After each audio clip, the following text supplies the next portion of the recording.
Lewis Hamilton pulled off an incredible drive in Shanghai, securing a remarkable pole position for Ferrari. It marks a significant comeback for the Maranello team after their disappointing performance in Melbourne. Throughout the qualifying session, Hamilton consistently outpaced Leclerc. Is he set to establish his dominance sooner than anticipated?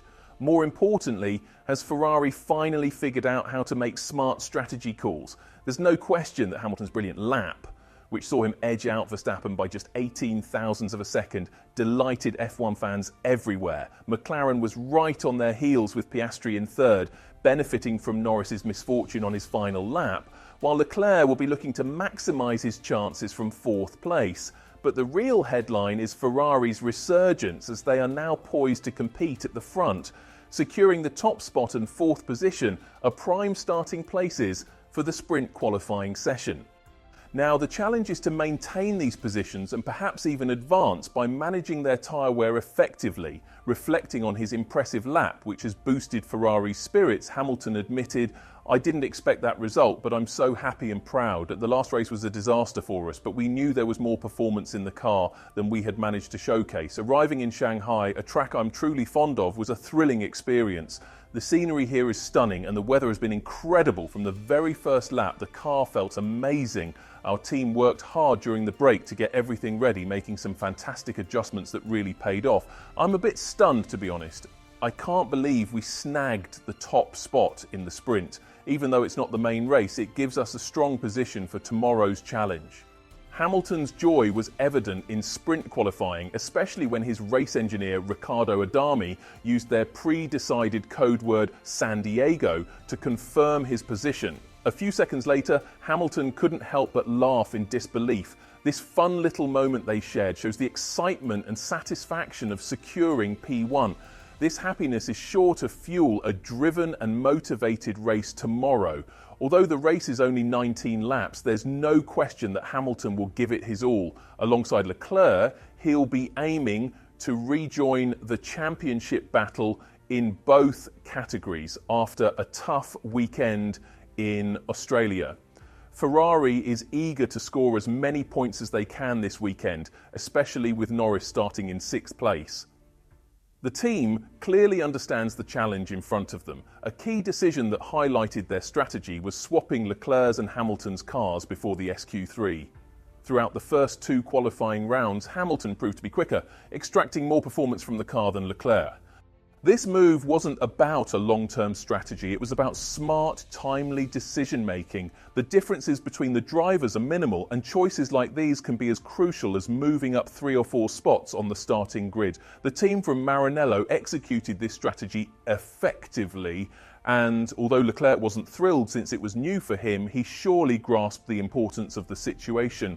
His starting position is not bad, and he's determined to push hard for a double podium finish for Ferrari tomorrow. And who would say no to Ferrari clinching a 1-2 finish in the season's second race, even if it's just a sprint event? The qualification session gaps for the sprint race indicate that Ferrari, at least with Hamilton, is ready to compete at the front. If we consider Lewis Hamilton's perfect lap, he would have qualified in third place if not for errors by the McLaren drivers. This highlights how important a driver's skill is when it counts, demonstrating that true performance comes more from the driver than the car itself. What's concerning, at least this weekend, is that Charles Leclerc's best lap was 0.2 slower than Hamilton's, and we're only in the second race. Oscar Piastri and Max Verstappen both pose significant challenges. Seeing your teammate have their lap time deleted, landing in P20 while you're just 0.18 seconds away from pole position, showcases the immense talent and speed both drivers possess. Even when Verstappen is incredibly close to securing the pole in a car that seemingly shouldn't be on the front row, his disappointment is evident, highlighted by his gestures when he completed his lap. This means Hamilton's advantage after turn 1 is anything but guaranteed, and the rivalry between these two might rekindle after a long hiatus. Verstappen and Hamilton starting at the front brings back memories of 2021, though now Hamilton dons new colours while Verstappen has added 3 more championships to his name since their contentious clash in 2021.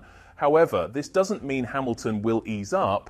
He's determined to prove that age is just a number and more victories could await him. Reflecting on his first pole position with Ferrari, Hamilton mentioned, "My first sector was really strong.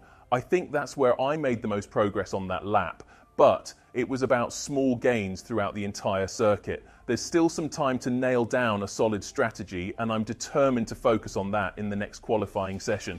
It's incredible to see the number one on a red car. Quite a thrill, but soon enough the excitement will fade and we'll face the reality of the race pace from the McLarens. The team from Woking is a formidable rival when it comes to speed during the race. Although Leclerc and Hamilton didn't get many laps in their only practice session this weekend, they know where the main challenge lies. Ferrari has made significant progress over the winter to improve their tyre degradation, and in these temperatures they might just have one of the best cars for managing tyres. Yet McLaren seems to be setting the standard in that department. Speaking about his expectations for tomorrow's race, Hamilton offered a realistic perspective, noting that he missed a race run in Bahrain. Even though they raced in wet conditions last weekend, tomorrow will be his first proper race run. On Sunday, I'll be racing this car in dry conditions for the first time. I'm hopeful we can maintain our position, but the McLaren and Max are exceptionally fast. We're in a strong spot, staying optimistic and ready to keep pushing ahead. Still, you can't ignore the challenge from Verstappen. In Shanghai, despite starting P16 in the only practice session, he nearly snagged pole position, proving Red Bull might once again rely heavily on him. After Lawson's performance was marred by track limit penalties, Verstappen is left to gather points for Red Bull, posing a potential setback in the Constructors' Championship. Commenting on the RB21 speed and what to anticipate this weekend, Verstappen noted that they were off in the first practice but was thrilled to start at the front. He highlighted the difficulty of switching from medium to soft tyres without a reference, but was pleased with his lap. Naturally, when you break it down, the difference was just 18 thousandths of a second or something similar to being on pole. But I don't believe we were meant to be on the front row regardless. I'm quite pleased with being in second place. Moreover, Verstappen has dashed the Red Bull fans' hopes about the car's speed, calling it too slow to win or even be in the front row. Yet, we've often seen that he doesn't need the fastest car to achieve outstanding results. With tyre wear being their biggest challenge, it's up to Red Bull to show they can compete at the front with Max and remain a strong contender in the Drivers' Championship. Considering all this, do you think Hamilton can turn his pole position from the sprint qualifying into a win in the sprint race tomorrow? And perhaps even more crucially, can he maintain this momentum into the main qualifying session and the race itself? Thank you for watching. If you liked the video, subscribe to the channel and leave a comment below. See you in the next video.